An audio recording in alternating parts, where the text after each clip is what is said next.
the Watergate building in Washington, this is Hotline TV. Now here are Hotline editors Amy Walter and John Mercurio.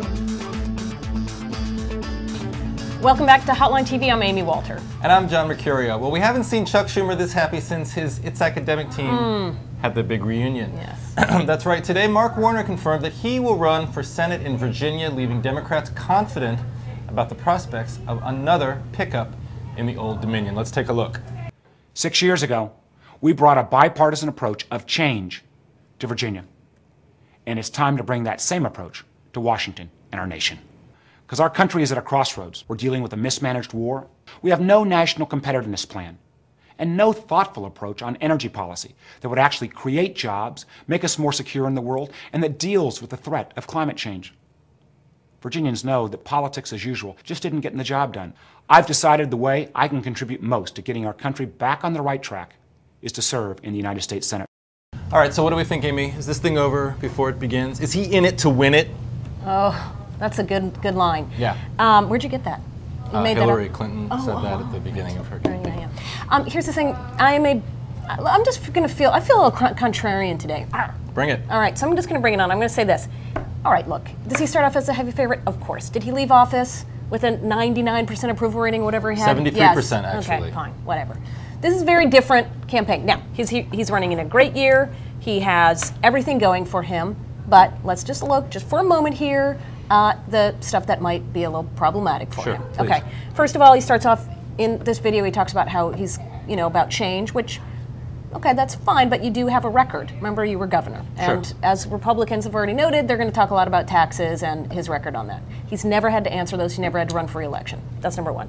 Number two. That's a big point I think you're making, that he's never had to run for re-election. He's never had to run for re-election. He's only been on the ballot in Virginia once that he's won, right? So, I mean, he's sort of considered this sort of godsend for Democrats in Virginia. But really, they have to go back 6 years to look at his sort of victorious roadmap. So I think, a lot has changed not only in Virginia, but around the country in those past 6 years. A lot of it benefiting the Democratic Party in Virginia, but a lot of things that are still big question marks. Well, and the other question mark for him too will be, he's been able to run when he was governor and when he was going around the country and the Commonwealth and all those things as sort of an outsider, as a Virginia Democrat. Now he's going to run as a national Democrat. That is very, very different. He's going to try not to, but there's still somebody on the top of the ticket, his presidential nominee, that is going to help define this race.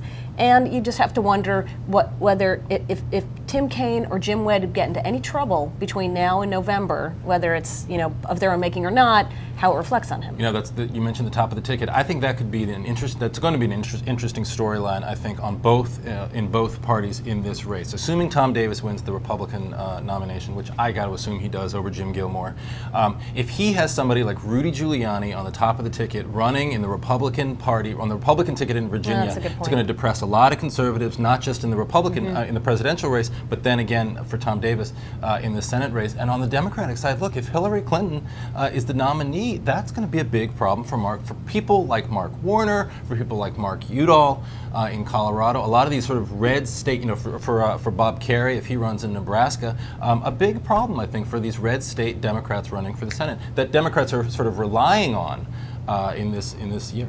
Right. I mean, when we look at it as generically, I mean, God, we just got to pull back from Colorado, where the generic Democratic candidate has a 7-point advantage. That's in Colorado. So you can only imagine it has to look somewhat the same in Virginia. So you start off, he's going to be ahead, but as we move through the campaign and he starts having to be a candidate instead of a person just on TV, it's going to be a different campaign. The other thing I will say just about Tom Davis, while I agree with you, I think he'll be the nominee, I think we also somewhat overestimate his appeal in Northern Virginia. He is winning there, but at the same time, will he be able to, again, when this is a national campaign, can he really peel off those independent voters away from a Democrat? I don't know. A lot to talk about.